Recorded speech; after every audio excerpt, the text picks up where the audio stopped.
مرنے سے پہلے ہم مدینہ شریف دیکھ آئے۔ حضرت مولانا محفوظ ہاشمی کی بھی خواہش ہے کہ مرنے سے پہلے کم سے کم دیدار مصطفیٰ یعنی دیار رسول کی زیارت کر کے ہم آئے۔ اختر مسرور پرواز نعیمی کی بھی یہی خواہش ہے، میری بھی یہی تمنا ہے۔ الہی دکھاتے مدینہ وہ کیسی بستی ہے جہاں پر دن رات مولا تیری رحمت برستی ہے۔ آپ کی بھی یہی خواہش ہے صاحب کہ مرنے سے پہلے کم سے کم ہم مدینہ دیکھ آئے۔ پیسے والے ہے اس کی بھی خواہش ہے، جو غریب ہے اس کی بھی تمنا ہے کہ کم سے کم ہم مدینہ دیکھ آئے۔ غریب انسان ہے، سونے کو گھر نہیں ہے، لیکن وہ یوں کہتا ہے وہ پاس ایک دن وہ پاس دیکھ لے گا، ایک دن ہمیں زمانہ سرکار کی گلی میں۔ لوگوں یاد رکھے انسان کہاں جاتا ہے؟ مدینہ شریف۔ غریب ہے پھر بھی خواہش ہے، تمنا ہے، تمنا انگرائیاں لیتی ہے کہ ہم جائیں گے مدینہ دیکھ آئیں گے۔ لیکن امام طبری مصطفیٰ کی ایک حدیث کو نقل کرتے ہیں۔ حضرت امام طبری کہتے ہیں کہ جو شخص جمعہ کی نماز پڑھنے کے بعد قبرستان جاتا ہے فاتحہ پڑھنے کے لیے، یعنی آپ بات سمجھ میں آ رہی ہے؟ امام طبری کہتے ہیں جو جمعہ کی نماز پڑھ کے قبرستان جاتا ہے، جا کر کے فاتحہ پڑھتا ہے اور فاتحہ پڑھ کے قبرستان سے گھر آتا ہے، امام طبری کہتے ہیں کہ قبرستان جانے اور گھر تک آنے کی وجہ سے اللہ تعالیٰ اس کو ایک حج کا ثواب عطا کرتا ہے۔ اس لیے آپ جمعہ کے دن جمعہ کی نماز پڑھ کے ماں باپ کی قبروں پہ جا کے فاتحہ پڑھے، آپ قبرستان میں جا کر کے فاتحہ پڑھے۔ اب یاد رکھیں صاحب، اب آپ قبرستان چلے گئے، حضرت علی مرتضیٰ کہتے ہیں کہ قبرستان میں جانے کے بعد تم جو ہے 3 مرتبہ سورہ اخلاص پڑھ لینا۔ آج آپ کا ہمارا معاملہ کیا ہے صاحب؟ ہم جب قبرستان جاتے ہیں، قبرستان میں موبائل نکالتے ہیں، دنیا کی بات کیا کرتے ہیں، قبرستان کے اندر جاتے ہیں، ہم ایک دوسرے سے آپس میں بات کیا کرتے ہیں، قبرستان کے اندر جاتے ہیں، نہ جانے طرح طرح کے حرکات کرتے ہیں۔ نہیں، جب آپ قبرستان کے اندر جائیں تو آپ موبائل کی طرف دھیان نہ دیں، بلکہ قبرستان جائیں تو آپ اس دھیان سے قدم رکھیں کہ کہیں میرے قدم کے نیچے کوئی قبر تو نہیں آ رہی ہے۔ جب آپ قبرستان جائیں آپ کی زبان بند نہیں ہونی چاہیے، اللہ اللہ کہتے رہے، قرآن کی آیتیں پڑھتے رہے، آپ کلمہ طیبہ پڑھتے رہے۔ قبرستان جائیں، دنیا کی بات کرنے کی جگہ قبرستان نہیں ہے، بلکہ جب قبرستان میں آپ جائیں تو آپ صرف تسبیح و تہلیل پڑھتے رہے۔ جب قبرستان میں جانے کے بعد حضرت علی مرتضیٰ کہتے ہیں جو قبرستان میں 3 مرتبہ سورہ اخلاص پڑھ لیتا ہے، یعنی بسم اللہ الرحمن الرحیم، قل هو اللہ احد اللہ الصمد لم یلد ولم یولد ولم یکن له کفوا احد۔ حضرت علی کہتے ہیں جب کوئی زندہ انسان قبرستان میں 3 مرتبہ سورہ اخلاص پڑھتا ہے تو حضرت علی کہتے ہیں کہ اللہ تعالیٰ قبرستان کے تمام مردے کو ایک ختم قرآن شریف کا ثواب عطا کرتا ہے۔ 3 مرتبہ تم نے سورہ اخلاص پڑھا، اللہ پورے قبرستان کے مردے کو ایک ختم قرآن شریف کا ثواب عطا کرتا ہے۔ پڑھا آپ نے، پورے قبرستان کے مردے کو ثواب مل رہا ہے۔ اب حضرت علی آگے فرماتے ہیں کہ جو 3 مرتبہ سورہ اخلاص پڑھا اس کو بھی اللہ ثواب عطا کرتا ہے۔ حضرت علی کہتے ہیں کہ قبرستان میں جتنے مردے ہیں اللہ تمام مردوں کے برابر اس سورہ اخلاص پڑھنے والے کو ثواب عطا کرتا ہے۔ اللہ اکبر۔ اے مصطفیٰ کریم کے پیارے دیوانوں، اس لیے آپ قبرستان جائیں تو سورہ اخلاص ضرور پڑھا کریں، قبرستان جائیں تو قرآن کی تلاوت آپ ضرور کیا کریں۔ اب ذہن کو آپ حاضر رکھیے گا صاحب، آپ نے قبرستان کے نام پہ یہ جلسہ رکھا ہے تو آپ کم سے کم کچھ پیغام لے لیں۔ لوگوں دنیا میں کوئی چیز بچنے کوئی چیز رہنے والی نہیں ہے، اس لیے تو حضرت سید کفایت علی مجاہد ہندوستان نے کہا تھا نہ کوئی گل باقی رہے گا نہ چمن رہ جائے گا، پر رسول اللہ کا دین حسن رہ جائے گا۔ لوگوں یاد رکھنا، جب ایک انسان کسی کی میت میں جاتا ہے، یاد رکھیں صاحب، آج ہم جنازے میں جاتے ہیں، جس طریقے سے ہم کو جنازہ لے کے چلنا چاہیے اس طریقے سے ہم لے کے چلتے نہیں ہیں، بلکہ حدیث میں آتا ہے کہ جب ایک زندہ انسان کسی جنازے کو 40 قدم کاندھا دیتا ہے تو 40 قدم کاندھا دینے کی وجہ سے اللہ تعالیٰ اپنے زندے بندے کے 20 گناہ کبیرہ کو مٹا دیتا ہے۔ جنازے کو آپ کاندھا کیسے دیتے ہیں صاحب؟ ایک میت کو نہلایا گیا، جب میت کا جنازہ اٹھایا جاتا ہے، اس میت کے جنازے کو جب آپ لے کے جاتے ہیں تو اللہ اکبر طریقہ یہ ہے کہ آپ راستے کے کنارے آپ کھڑے ہو جائیں، راستے کے کنارے آپ کھڑے ہو جائیں اور آپ آگے سے جائیں۔ سب سے پہلے اس جنازے کے آپ ایک تابوت میں لے کے جاتے ہیں تو اس کے داہنے والے ڈنڈے کو یعنی سرانے یعنی سر کے جانب کے دائنے والے ڈنڈے کو اپنے دائیں کاندھے پہ رکھو، 10 قدم کاندھا دو۔ کتنے قدم؟ 10 قدم کاندھا دو۔ پھر پیر کے جانب چلے جاؤ، پیر کے جانب کے دائنے والے ڈنڈے کو اپنے دائیں کاندھے پہ رکھو، 10 قدم کاندھا دو۔ آگے 10 پیچھے 10، کتنے ہو گئے مجمع سے بولیے؟ 20 ہو گئے۔ طریقہ یہ ہے کہ جب پیچھے آپ نے 10 قدم کاندھا دے دیا، پھر آپ سرہانے کی طرف آئیے اور بائیں والے ڈنڈے کو اپنے بائیں کاندھے پہ رکھیے، 10 قدم کاندھا دیجیے، 10 کر کے 3 طرف ہو گئے۔ ٹوٹل کتنے قدم ہو گئے؟ 3۔ پھر آتا ہے کہ آپ اس کے سرہانے کے جانب جائیں یعنی پیر کے جانب جائیں، پیر کے جانب کے بائیں والے ڈنڈے کو اپنے بائیں کاندھے پہ رکھیں اور 10 قدم کاندھا دیں۔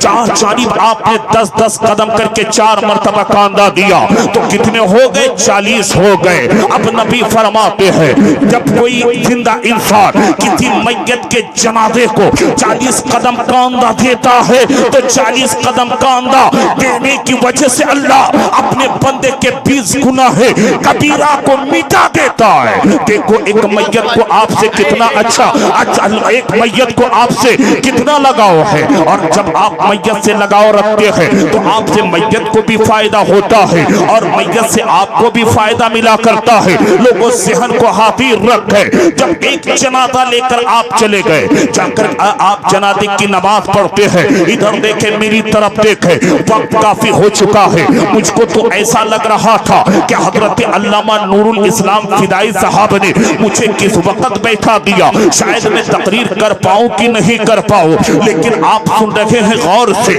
سن لے کام کی باتیں۔ لوگوں کوئی ضروری نہیں ہے کہ آپ 40,000 کے خطیب کو بلائیں، 50,000 کے شاعر کو بلائیں، کوئی ضروری نہیں ہے۔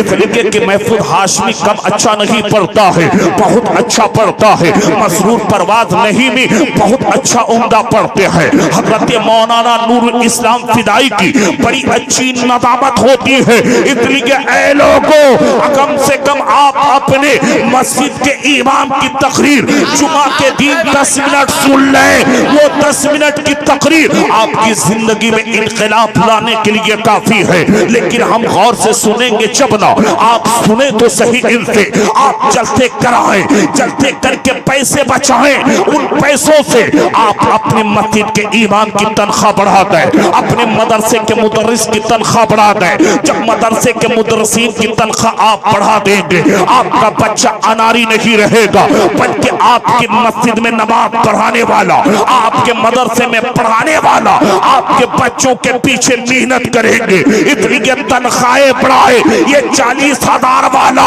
تم کو پہچانتا نہیں ہے، چلتا کر کے چلا جاتا ہے، تو فون کر 1 گھنٹے کے بعد تجھ سے کہے گا تو کون، لیکن جب تم اپنے مسجد کے امام کا دھیان رکھو گے، قسم خدا کی تمہارا امام رات کے 2 بجے تیرے پاس، صبح 3 بجے تیرے پاس، تمہارے علاقے کے علماء کو تم فون کے ذریعے بولو میرے باپ کی طبیعت خراب ہو گئی ہے، یہ علاقے کے علماء ٹھنڈ کو نہیں دیکھیں گے بلکہ تمہاری محبت میں تمہارے گھر کو رات کے 2 بجے آ جائیں۔ نعرہ تکبیر، نعرہ سرکار اعلیٰ حضرت پکار اٹھتے ہیں، پیش حق مژدہ شفاعت کا سناتے جائیں گے، یا رسول اللہ آپ روتے جائیں گے، سب کو ہنساتے جائیں گے، اللہ کا جہنم اب بھی نہ سرد ہوگا، رو رو کے مصطفیٰ نے دریا بہا دیا۔ مائک بڑا خطرناک بجا رہا۔ نعرہ تکبیر، نعرہ رسالت، مسلک اعلی حضرت، جشن غوث الورا کانفرنس،